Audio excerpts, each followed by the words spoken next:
Bismillahirrahmanirrahim. Assalamualaikum warahmatullahi wabarakatuh.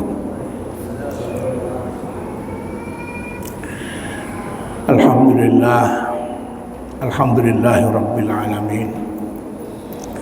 Wa bihi nasta'in ala umurid dunya waddin wa la udwana illa 'alal zalimin. Asyhadu an la ilaha illallah, asyhadu anna Muhammadar Rasulullah. Allahumma salli ala sayyidina Muhammad wa ala alihi wa sahbihi ajma'in. Rabbi shrah li sadri wa yassir li amri wa hlul 'uqdatam min lisani yafqahu qawli, amma ba'd.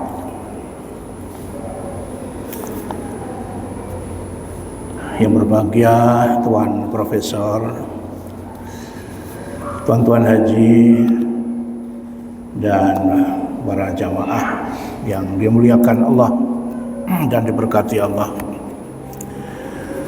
Alhamdulillah, setinggi-tinggi kesyukuran kita rafakkan kehadirat Allah Subhanahu wa taala.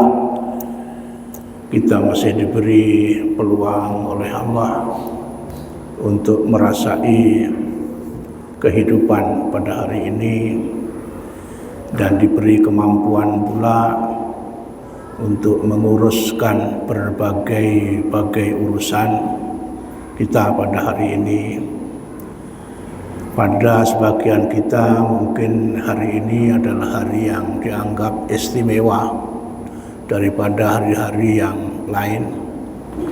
Mungkin ada yang berulang tahun pada hari ini, sama ada ulang tahun kelahiran atau ulang tahun perkawinan, atau mungkin antara kita juga ikut merayakan majelis-majelis tertentu daripada sahabat dan saudara kita, terutama majelis pernikahan atau perkawinan. Apapun, mudah-mudahan segala yang kita urus dan kita sempurnakan pada hari ini mendapat rahmat dan keberkatan daripada Allah Subhanahu wa taala. Secara pribadi sudah tentu antara kita tidak sama urusan yang kita hadapi pada hari ini.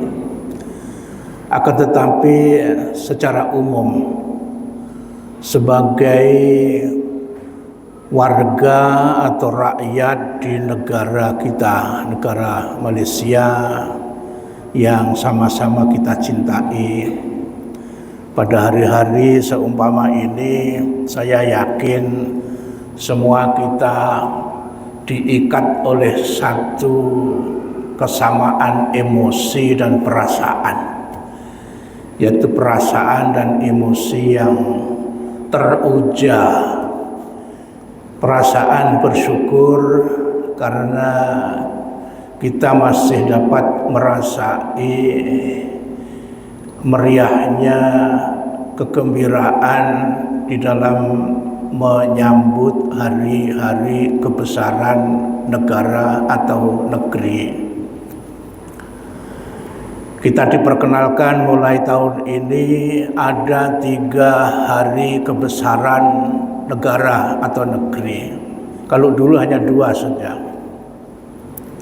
3 hari kebesaran itu ialah pertama hari kebangsaan atau hari kemerdekaan yang dirayakan pada setiap 31 Agustus mulai 57. Sekarang ini ditambah pula dengan hari yang dipanggil Hari Sabah bermula tahun ini, yaitu hari bulannya menumpang kepada 31 Agustus, Hari Sabah. Seminggu dari sekarang masih ada 1 hari lagi yang dianggap istimewa, yaitu Hari Malaysia. Hari tertubuhnya negara Malaysia yang merangkumi tanah semenanjung ditambah Sabah dan juga Sarawak. Dikira daripada tahun 1965 Kalau hari kebangsaan tahun ini adalah kali ke-67, sementara hari Malaysia tahun ini adalah kali ke-61, selisih 6 tahun. Jamaah yang dimuliakan Allah Subhanahu wa taala, ketika seluruh rakyat Malaysia sedang sibuk dan sedang tenggelam di dalam merasai makna kemerdekaan pada tahun ini, negara dikejutkan oleh satu peristiwa yang kurang begitu menyenangkan. Peristiwa yang sedikit sebanyak mengganggu perasaan kita sebagai warga negara yang sedang menyambut hari kebesaran negara. Apa peristiwa itu? Peristiwa itu ialah yang berlaku pada 23 Agustus, seminggu sebelum hari kebangsaan. Peristiwa itu adalah peristiwa jerlusnya satu tempat yang berada di ruas jalan Masjid India. Tanah jerlus sungguh membuat gempar seluruh negara. Mengapa?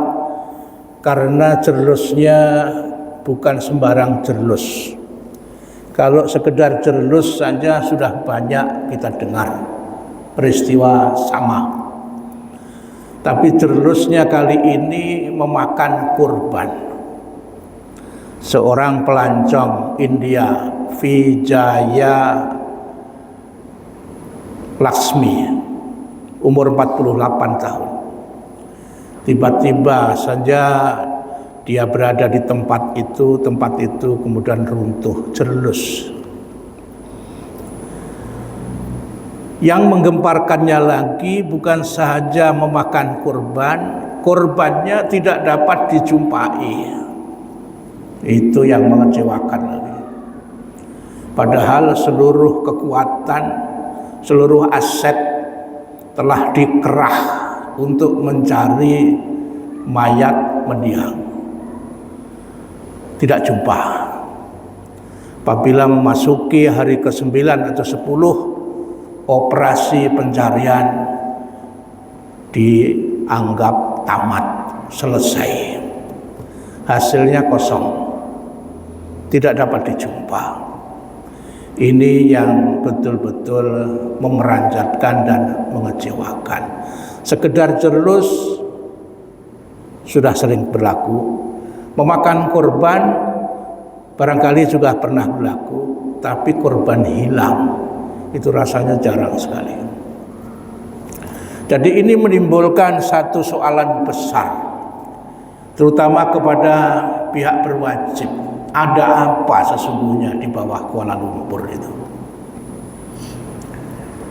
Peristiwa ini akhirnya juga membuka ruang kepada pihak-pihak tertentu untuk membuat spekulasi, andaian. Spekulasinya ialah kemungkinan di bawah bandar Kuala Lumpur itu di sana ada ruang-ruang yang kosong, ya. Atau katakanlah gua, sampai ada digambarkan oleh pihak tertentu itu. Tapi akhirnya kerajaan dengan keras menafikan sebagai untuk mengelakkan rakyat daripada merasa gusar, merasa risau bahwa apa yang digambarkan oleh spekulan ini konon tidak betul. Tapi ini juga sudah cukup memberi efek risau kepada penduduk sekitar. Sebab ternyata juga berita yang kita terima, orang yang lalu lalang sekarang ini di sekitar itu sangat begitu was-was sekali. Takut-takut jerlus seperti Wijaya Laksmi yang mayatnya tidak dapat dijumpa. Tempat itu jerlus sedalam 8 meter, lebih tinggi daripada ini dalamnya itu, ya. Dan entah menuju kemana sehingga mayat itu tidak dapat dijumpa. Ini menimbulkan persoalan yang sangat besar sekali. Jamaah yang dimuliakan Allah, entah betul entah tidak orang yang membuat spekulasi ini, nyatanya pada hari ini juga di satu kawasan yang namanya Panglima Garang. Panglima Garang itu masih dalam KL Selangor ya, Panglima Garang, si Jangkang. Semalam itu berita TV3, 200 rumah baru yang baru ditempati oleh penghuninya retak. Dan retaknya itu bukan calang-calang, sampai ada yang merekah itu setengah meter itu. Ya, rupanya benda ini sudah berlaku sejak beberapa ketika dan sudah diadukan kepada pemaju, mengecewakannya tidak ada tindakan apa-apa. Jadi semakin hari semakin dibayangi oleh rasa takut. Ya, jamaah yang dimuliakan Allah Subhanahu Wa Taala.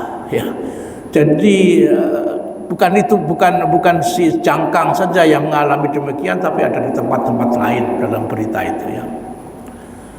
Jamaah yang dimuliakan Allah Subhanahu Wa Taala, jerlusnya tanah di ruas jalan Masjid India sesungguhnya mengingatkan kita kepada peristiwa-peristiwa seumpamanya ya. Quran sendiri itu sudah tidak ketinggalan membicarakan soal jerlus.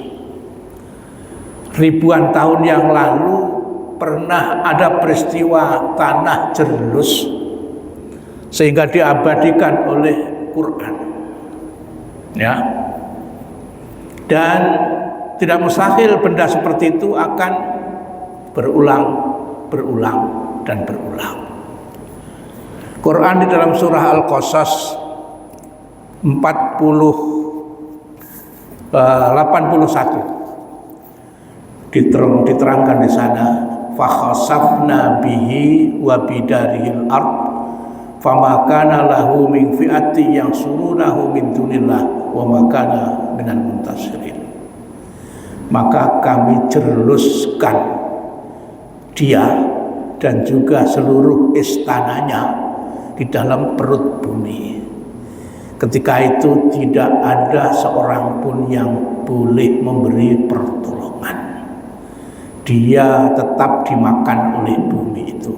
Ayat ini merujuk kepada seorang yang pernah hidup di zaman Nabi Musa alaihissalam, namanya Qarun. Qarun adalah orang yang dulunya miskin, tapi dengan rahmat Allah dia menjadi orang yang paling kaya di zamannya. Karena kekayaannya yang amat luar biasa, disebutkan oleh Quran itu latanu ubil usbati ulil quwwah. Orang-orang yang kekar, yang kuat sebanyak kurang lebih antara 25 dan 40 orang, usbah namanya. Mereka itu tak mampu untuk membawa kunci-kunci gudang yang dimiliki oleh Qarun.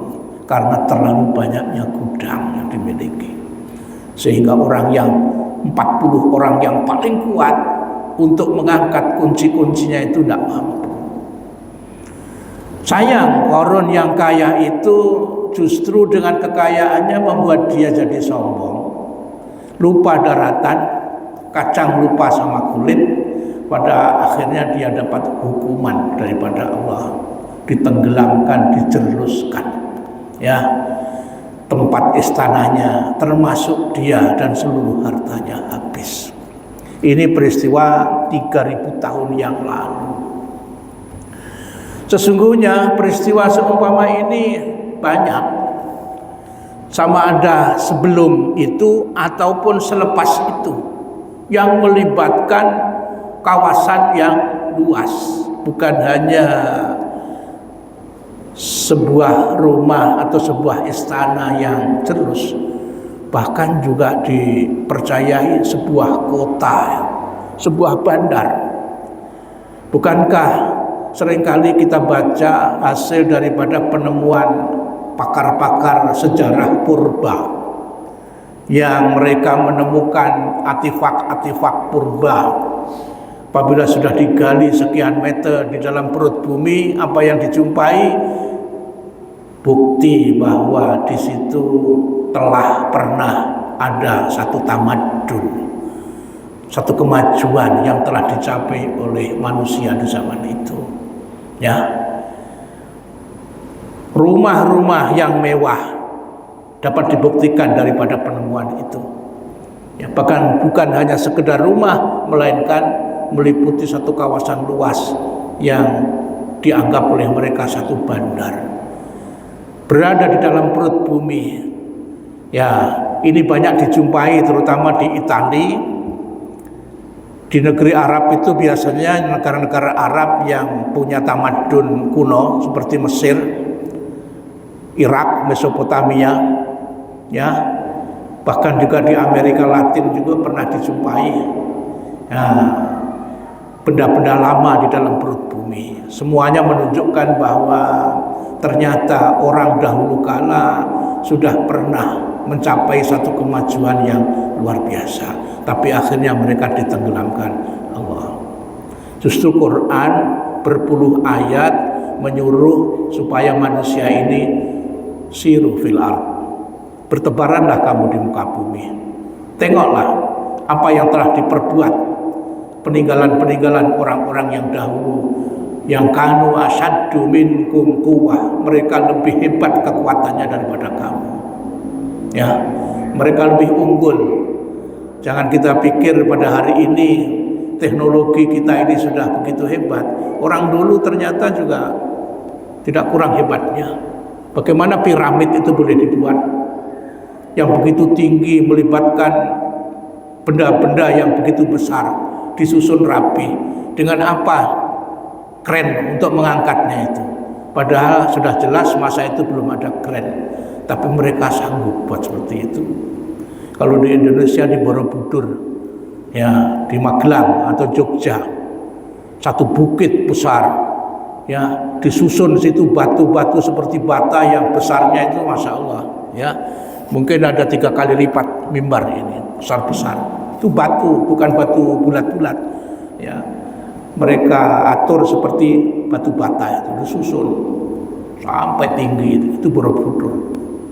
Artinya orang dulu teknologi pembangunannya itu tidak kalah juga dengan orang sekarang ini. Kata Allah, lihatlah ya, peninggalan orang-orang dahulu. Mereka tinggal sejarah, tinggal kenang-kenangan. Jamaah yang dimuliakan Allah, jadi berdasarkan pengalaman seperti ini, kita teringat seorang pakar kemasyarakatan yang dia punya kajiannya jadi rujukan banyak orang, bukan saja dalam dunia Islam tetapi juga di luar daripada dunia Islam. Ada seorang ilmuwan yang namanya Ibnu Khaldun. Banyak tulisan-tulisan beliau yang ilmiah. Satu di antara buku yang sangat dikenal oleh dunia ialah Muqaddimah Ibnu Khaldun. Muqaddimah Ibnu Khaldun. Dalam Muqaddimah itu beliau banyak menerangkan tentang dinamika pergerakan kehidupan atau kemajuan yang dicapai oleh manusia dari zaman ke zaman. Ya, dari zaman ke zaman, bukan zaman kini saja. Dan nampaknya apa yang disimpulkan oleh beliau ini merupakan satu petunjuk secara garis besar ya, bahwa perjalanan satu tamadun, perjalanan satu bangsa, perjalanan satu umat, perjalanan satu popularity itu tidak lari daripada apa yang menjadi kajian Ibnu Khaldun itu. Apa kata beliau? Kata beliau, setiap tamadun, setiap umat, setiap bangsa itu akan mengalami fasa berperingkat-peringkat. Ada 5 peringkat yang akan dilalui oleh sebuah tamadun, umat atau bangsa. Ya. Tidak berlaku hanya kepada bukan Islam. Yang Islam pun juga sama seperti itu, kata Ibnu Khaldun. Dia mencontohkan umpamanya Bani Umayyah. Bani Umayyah itu berkuasa 90 tahun. 90 tahun Bani Umayyah itu memegang tampuk kerajaan. Akhirnya jerdus. Akhirnya dimakan bumi. Akhirnya tinggal kenangan dalam sejarah. Lepas Ibnu Umayyah, Bani Umayyah disusul dengan Bani Abbas. Ini panjang, 500 dan hampir 600 tahun Bani Abbas ini. Sehingga kekuasaannya sampai melebar ke Spanyol, ke Cordova. Ya, pesat ilmu pengetahuan ketika itu. Tapi selepas 600 tahun kemana? Jerlus juga. Jerlus juga.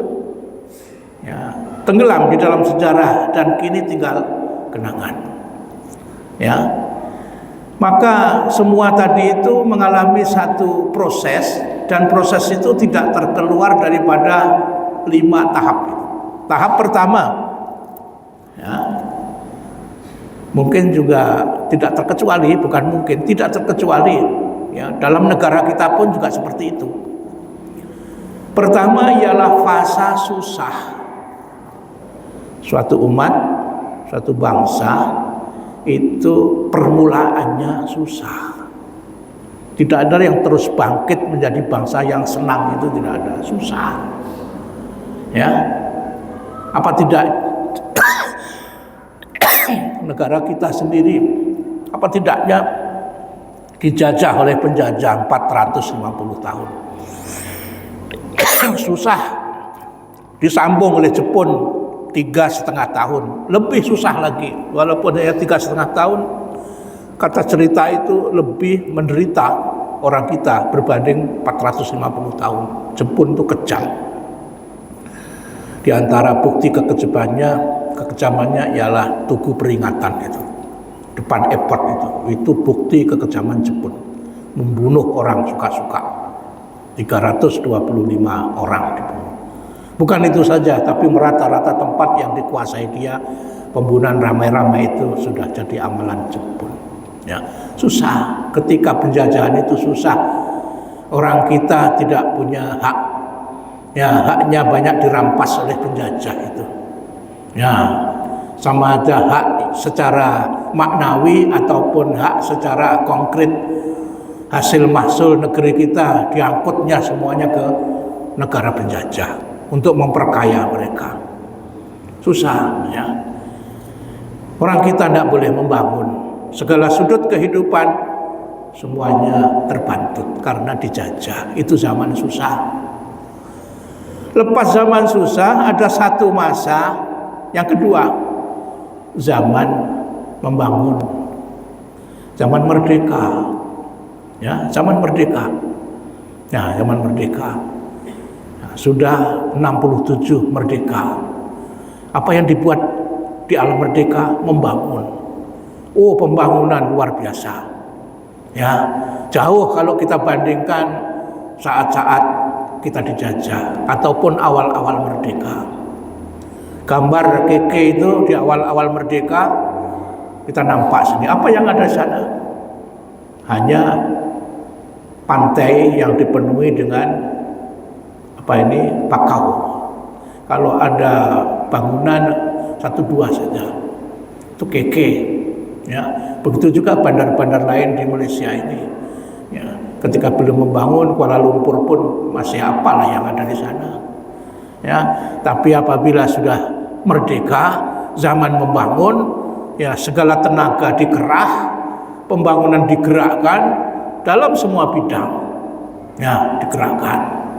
Ekonominya dibangun, pendidikannya pun dibangun. Ya, dulu mana ada sarjana. Ya, orang kita susah nak sekolah sampai university. Ya, tapi kini 1 tahun sudah berapa ratus ribu graduan sarjana itu. Ya, sudah, ini semuanya adalah berkat pembangunan, berkat kemerdekaan. Dalam segala bidang dibangun. Ya, termasuk juga dalam bidang agama, masjid-masjid, surau-surau, masya Allah. Ini jangan dilupa, ini berkat kemerdekaan. Kita diberi ruang untuk membangun diri sendiri. Jamaah yang dimuliakan Allah, apabila sudah membangun, sudah tentu yang muncul kemudian keempat, kemakmuran, makmur. Ya, hidup kita jadi makmur. Ya, hidup kita makmur. Makmur dari segi zahir ataupun batin. Dari segi jasmani atau rohani. Dari segi jasmani, makan minum apa kurangnya? Makmur kita. Ya. Jenis makanan apa saja di negara kita ini kalau kita nak, dan jam berapa saja kita nak, ada di sana. Kedai 24 jam banyak yang buka. Ya kan? Di lain tempat barangkali susah. Di kita soal makan minum melimpah-limpah. Melimpah-limpah, tidak ada kurangnya. Ini kemakmuran. Ya, kalau musim durian saja ya sudah sampai muntah-muntah orang makan durian. Karena apa? Ya karena makmurnya itu.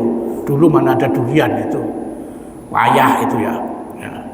Sekarang makmur, masya Allah. Ya, kemakmuran amat luar biasa. Dari segi makan minum, dari segi transport, apa kurangnya?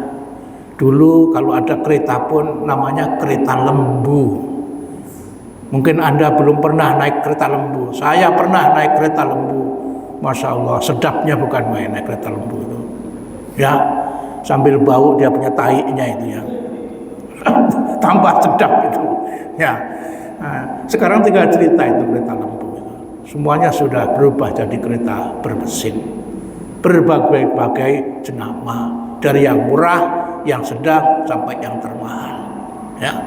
Kalau dulu namanya kancil sama rusa itu beraninya hanya di hutan-hutan saja, di tengah hutan. Tapi sekarang kancil dan rusa dalam zaman makmur ini sudah lari-lari di jalan raya sana itu. Ya. Di rata-rata jalan sudah kancil rusa. Ya, itu satu contoh ya.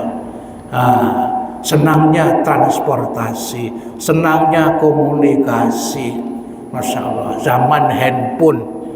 Siapa sangka lah 30 tahun yang lalu belum ada itu. Kita pakai phone yang besar itu. Nggak boleh diangkat kemana-mana itu. Kecuali hanya di rumah atau di office saja. Sekarang di pocket kita semuanya handphone. Dan handphone itu fungsinya luar biasa. Radio yang sebesar itu diringkas masuk ke handphone yang sekecil itu. TV yang sebesar itu masuk juga ke dia. Telepon yang sebesar itu masuk ke handphone kita. Segala macam masuk ke situ. Sungguh luar biasa. Beruntunglah kita ditakdirkan oleh Allah dalam zaman kita menyaksikan kemajuan zaman yang seperti itu. Ya, otak manusia sentiasa berkembang dan terus berkembang, dan kita tak tahu pasti agaknya 50 tahun daripada sekarang apa yang akan muncul lagi. Ketika itu kita sudah tak ada, tapi kita yakin akan lebih maju dari segi ini. Ya, kemajuan amat luar biasa, kemakmuran amat luar biasa. Ya, di sana sini makmur, rumah-rumah pun mewah-mewah, apapun mewah karena kemakmuran. Tapi datang yang keempat, kata Imam Ibnu Khaldun itu harus hati-hati. Nah, pasal fasa keempat ini adalah fasa yang lahir setelah kemakmuran. Nampaknya menurut penelitian Ibnu Khaldun, kemakmuran itu tidak selamanya membawa kebaikan kepada hati manusia. Seperti juga kesusahan itu tidak selamanya membuat buruk kepada hati manusia. Ketika orang susah dulu, hati manusia rata-rata bagus, ya, saling tolong menolong, ya, setia kawan, ya kan, saling membantu, solidarity begitu tinggi, gotong royong dan semangat pengorbanan itu begitu tinggi.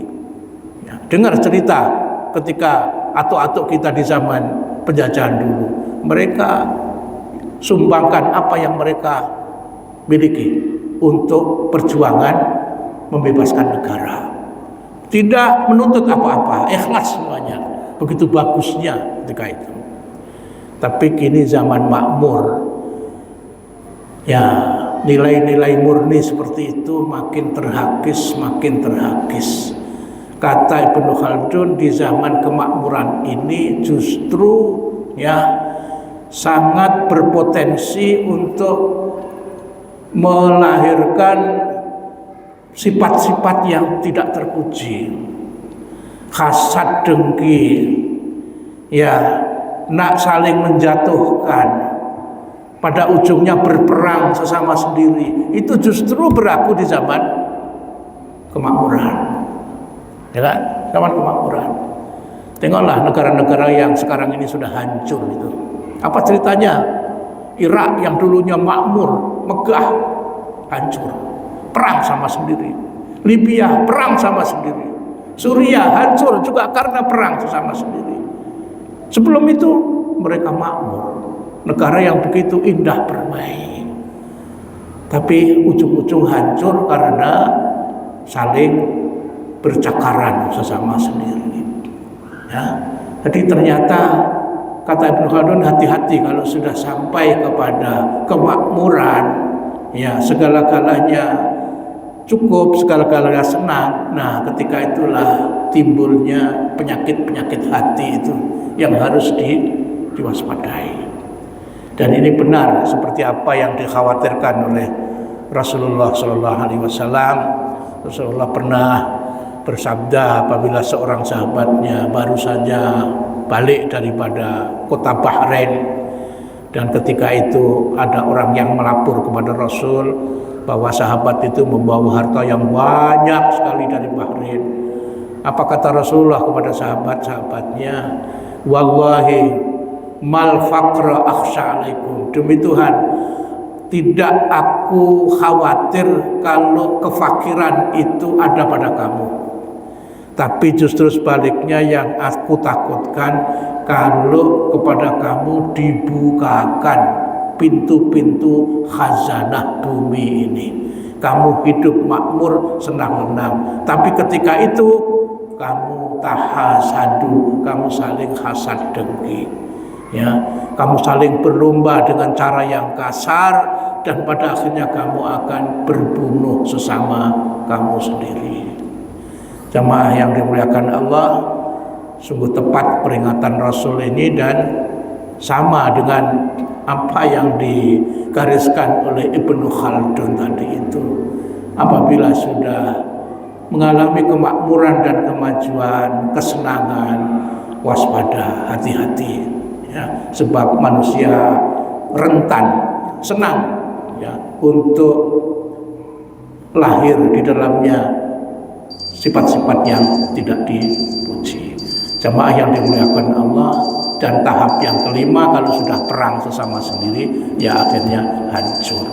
Inilah garis secara kasar yang digariskan oleh Ibnu Khaldun untuk perhatian kita semuanya, dan itu boleh berlaku kepada siapa saja, ya, tidak berlebih-lebihan kalau kita katakan sesungguhnya peristiwa yang berlaku dalam negara kita ini sudah cukup menjadi pengajaran yang membenarkan apa yang dikatakan oleh Ibnu Khaldun.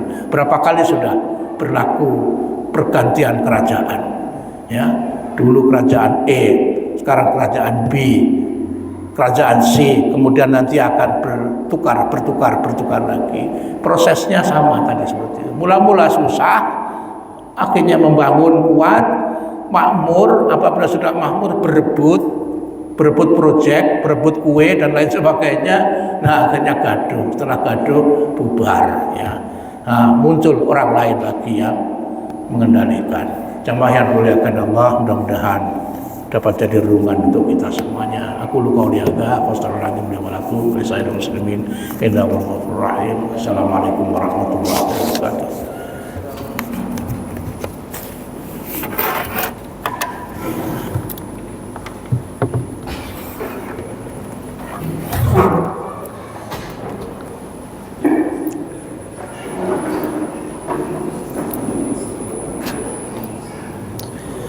Allah